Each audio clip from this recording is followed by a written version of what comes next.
siempre se la ha jugado, digo, otro tipo del bien que cuando tuvo que salir a sentar posición lo hizo. Bueno, te decía, en breve nos vamos a quedar con la cuestión de lo que está pasando hoy con los inquilinos, los números que tienen, estoy mirando el informe de inquilinos de junio, son verdaderamente alarmantes. Escuchate, tiro un par antes de saludar Dale. a Gervasio. 67% de los hogares destina entre el 30 y el 50% del ingreso al alquiler. Po, O sea, se te va casi la la mitad de mitad de lo tus que te ingresos. entra, Seguramente hay quienes están escuchando que me dicen, che, yo le dejo incluso más del sin duda. 50%, ¿no? Un 14% gasta, bueno, acá está, más del 60%. Más del 60%, ¿sí? Trabajás para pagar el alquiler, básicamente. En jubilados el promedio es del 49%. Pensá esto, ¿cuánto, en qué condiciones vive un jubilado que alquila? Para mí es muy malas. Porque hoy cualquier sucucho te cuesta 500 lucas.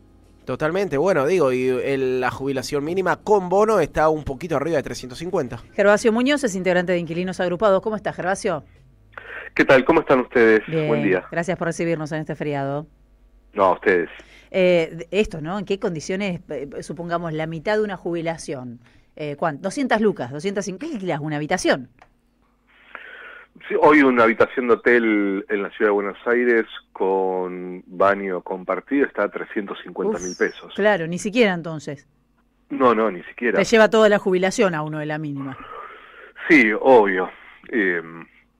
En ese sector es realmente dramático y a futuro la perspectiva es aún más grave porque hoy ya casi no existe generación que acceda a la casa propia, por lo tanto, si en estos últimos 25 años se duplicó la cantidad de inquilinos en la Argentina, eso quiere decir que en 20 años vamos a tener jubilados inquilinos, ¿no? Hoy el porcentaje es muy bajo de jubilados inquilinos. En unos años eso va a ser lo más común. Entonces, bueno, obviamente que hay mucho para pensar acerca de qué política de vivienda se lleva adelante. Gervasio, ¿cómo estás? Yair Sibel te saluda.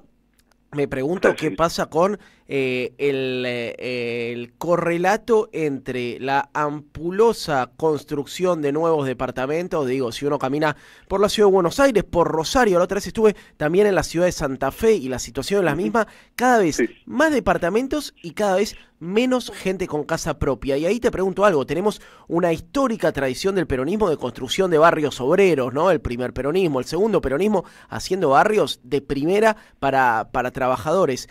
¿Hay algo de eso que se perdió y que nos trajo hasta acá también?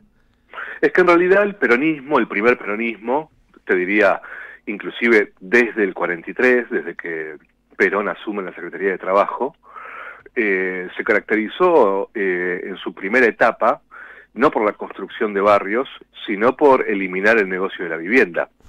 Perón, cuando es secretario de Trabajo, elabora un decreto que congela el precio de los alquileres de vivienda y de comercio. Claro. En el 43. Mirá vos.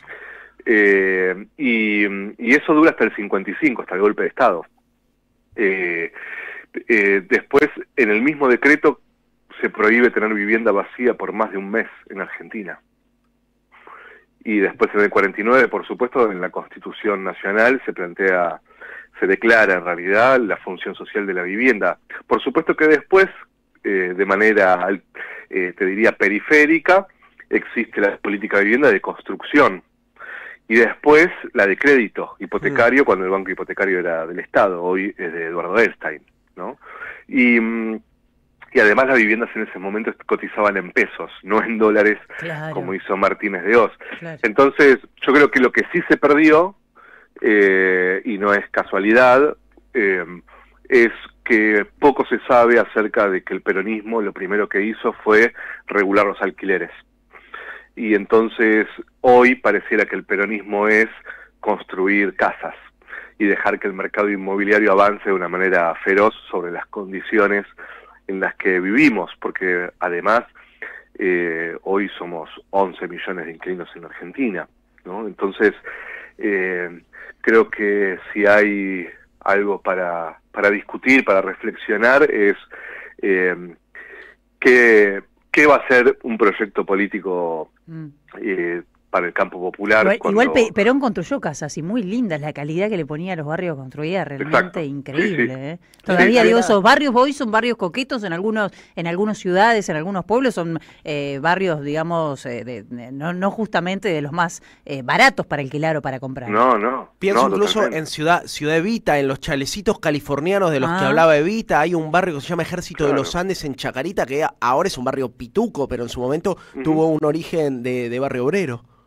Totalmente. Y supongo que si le preguntas a la gente que vive en esas casas qué opina del peronismo, seguramente lo desprecia. Probablemente, Y probablemente. vive en las casas que hizo el peronismo, ¿no? Claro. Pero, insisto con esto, antes Perón eliminó la idea de que con la vivienda se podía hacer negocios, ¿no? Y creo que esa es una discusión muy potente para dar, porque mientras, como vos decías, uno camina por las ciudades del país y ve edificios y edificios que se construyen para especular, para dejar vacíos, para lavar guita del narcotráfico en el caso de Santa Fe, y que nunca serán de los trabajadores, bueno, ahí tengo que pensar entonces cómo se resuelve el problema de la vivienda, porque además es una de las grandes demandas que hay, y te diría que es una política completamente ausente desde el Estado. Pero ¿y vos para el que cómo alquila. proponés, cómo te imaginás, digamos,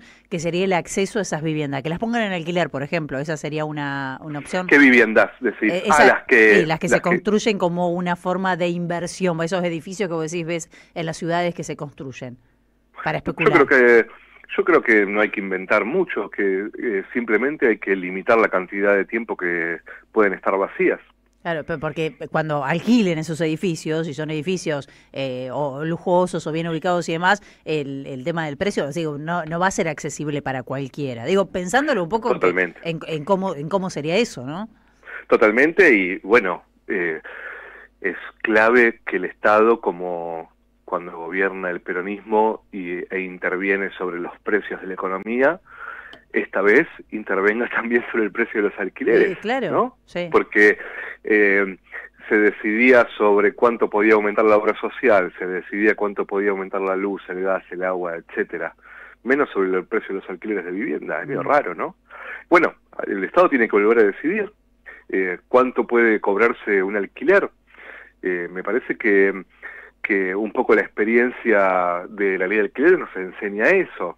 Si el Estado no interviene en la política de vivienda, sí, la situación puede desembocar en esto que estamos viviendo hoy también, ¿no? Totalmente, sí, es un tema que está bastante fuera de agenda, lamentablemente, con lo dramático que es, y no solo el acceso a la tierra, que podamos acceder a un pedazo de tierra. Te diría, Felicitas, que no está fuera de agenda, es un tema que se habla en todos lados, pero que no habla ningún funcionario. Bueno, pero a esa agenda me refiero, la agenda política y la agenda mediática. Sí, y no es casual, porque es un tema que se habla permanentemente. Che, no sabes lo que me está pasando con el alquiler, ¿no? Sí. Pasa todo el tiempo, en todos lados, pero nadie se quiere pelear con el mercado inmobiliario, Ese ¿no? es el punto, claro. Nadie Mucho quiere menos se van a pelear con el Fondo Sí. Monetario, ¿no? Con el Poder Judicial. Sí. Che, Gervasio, Sí. ¿qué pasa con la gente que no puede pagar el alquiler, no? Porque acá muchas veces lo hablamos, digo, me imagino que hay gente que se va a un barrio un poco más alejado, que se va a una casa un poco más chica, un departamento un poco más chico. ¿Y qué pasa con la gente que directamente no tiene los 500, 600, 400, 700 lucas que te pide un propietario para entrar a una vivienda? ¿Qué sucede? Yo creo que suceden varias cosas, todas esas que nombraste. Gente que se va más lejos, gente joven que puede volver a la casa de los padres, familias que se separan, por ejemplo, el padre se va con un pibe, con un hijo a la casa de sus padres, la madre se va con algún hijo a la casa de sus padres, y estos además son historias que todo el tiempo nosotros recibimos, y que nos cuentan lo que sucede. Es más, nosotros hace unos días publicamos un flyer, un afiche, que dice qué cosas tuviste que dejar de hacer para pagar el alquiler. Nada, lo subimos como se suben las cosas a las redes, ¿no? Y quedamos bastante impresionados porque muchísima gente dijo, dejé de comer carne, dejé de comer las 4 comidas, etcétera, y por eso es que en esta encuesta de junio medimos por primera vez cuántas comidas hacen los hogares inquilinos, porque cuando empezamos a ver esto, dijimos, bueno, evidentemente la dimensión de la crisis es mucho más profunda, y además hay un dato, y es que los que responden a la encuesta y dicen que están endeudados para comprar alimentos, sí. Los niveles de estudio y las características laborales son en su mayoría universitario completo y son de trabajadores registrados. Pero están en la lona, te tiro los números que arrojó. Exacto. 72% de los hogares endeudados, 56% por tarjetas de crédito, 44% por alimentos, 32% por alquiler, 32% por salud. O sea, te endeudas para vivir, básicamente, ¿no? Sí, y hay que ver cómo termina eso, ¿no? Porque en algún momento ya las deudas no se pueden pagar. Sí. Y hay morosidad, empieza a haber morosidad. Nosotros en la encuesta anterior, hace 3 meses, preguntamos si había atraso en las deudas, y el 40% estaba atrasado en el pago de las deudas. Claro, ese es un dato también, sí. Entonces creo que, como decías vos recién, a pesar de que sea muy silenciosa la problemática de la vivienda, a una familia la desalojan y nadie se entera, no hay ventanilla del Estado donde vos puedas ir antes de que te desalojen, ¿no? No existe eso, ¿no? Es al revés, en realidad todas las ventanillas del Estado existen para el propietario pueda desalojar, ¿no? Así es. Y el Estado aparece cuando te quedaste en la calle y te da un plato de comida, una frazada. Si acaso. Si acaso. ¿Cómo? Si acaso, digo. Sí. Bueno, este silencio en algún momento se desborda, ¿no? Que es un poco lo que plantea Cristina también. Esto se cae y se cae de esta forma, se cae con víctimas, ¿no? Ojalá que no lleguemos a situaciones más graves. Siempre es interesante, Gervasio, ver el laburo que hacen. Te agradecemos muchísimo que nos recibas hoy. Te mandamos un abrazo. No, yo a ustedes, un abrazo muy grande. Hasta luego. Estamos escuchando a Gervasio Muñoz, integrante de Inquilinos Agrupados. Y bueno, los números del informe son terribles. 66% redujo su gasto en alimentos. 66%. Durísimo. 2 de cada 3, sí, exacto. 53% recortó en salud, 94% dejó de salir o hacer actividad recreativa. Vos mirás, o sea, ya como que nos acostumbramos, mirás en determinados lugares y son un cementerio, no entra nadie. Vos te preguntás, ¿hasta cuándo va a estar abierto este lugar? Porque efectivamente no anda nadie. Hace 2 días entré en un lugar, en una tienda de deportes, buscando algo muy específico. No había nadie, un salón gigante en una zona muy céntrica, absolutamente gigante, los trabajadores mirándose la cara, y esta es una postal que se extiende. Mira, te voy a contar algo. Hace poco en el Grito del Sur hicimos una nota sobre la muerte de los kioscos de barrio. Cada vez menos kioscos y cada vez más cadenas de kioscos. Los Open 25, los El Heavy. Antes era muy común, por lo menos en la ciudad de Buenos Aires, que en todas las cuadras o cada 2 cuadras hubiera un kiosquito chiquitito, un negocio familiar de barrio. Bueno, cada vez más difícil de sostener, cada vez más kioscos que cierran y cada vez más cadenas que compran esos kioscos y obviamente monopolizan el sector. Hay informes con respecto a esto, al nivel de endeudamiento, incluso algunos, me acuerdo, el de almaceneros daba que está arriba del 90% el tema del endeudamiento.